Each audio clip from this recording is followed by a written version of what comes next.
Well, thank you, Daniel, and welcome everyone to our presentation today.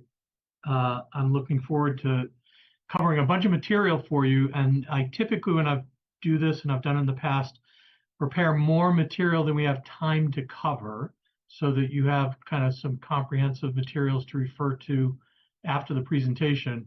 So I'm going to forewarn you that I'm going to do a drive-by with some of the slides and spend more time in others.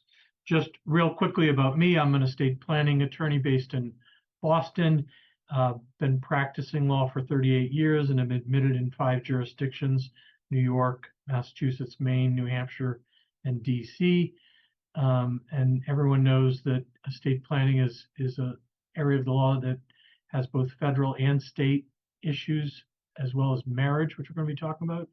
And we'll try to delineate that, but the overall presentation is not really focused on any particular state, with the exception of New York, where we have some specific references to New York law. What we're going to cover today is really 3 things. We're going to do an overview of the law around same-sex marriage and other important legal decisions having to do with and affecting people in the LGBTQ community.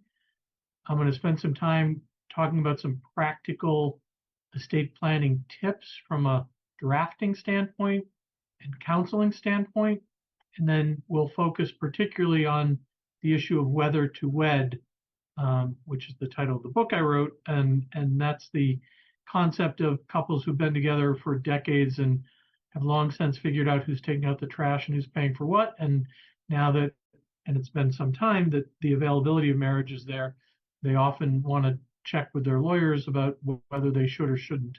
And so we'll talk about the pros and cons of that. Just a couple of preliminary things before we dive into the material. I want to just mention that there's a lot of noise out there in our community, and I'm a member of this community, around terminology, and I call it the alphabet soup. We used to say gay and lesbian, and then we said LGBT, and then we said LGBTQ, and then we started saying LGBTQAI plus, and it goes on and on. And I don't mean to exclude anyone, but for shorthand purposes, I will likely be using the term gay to refer to everyone in this community.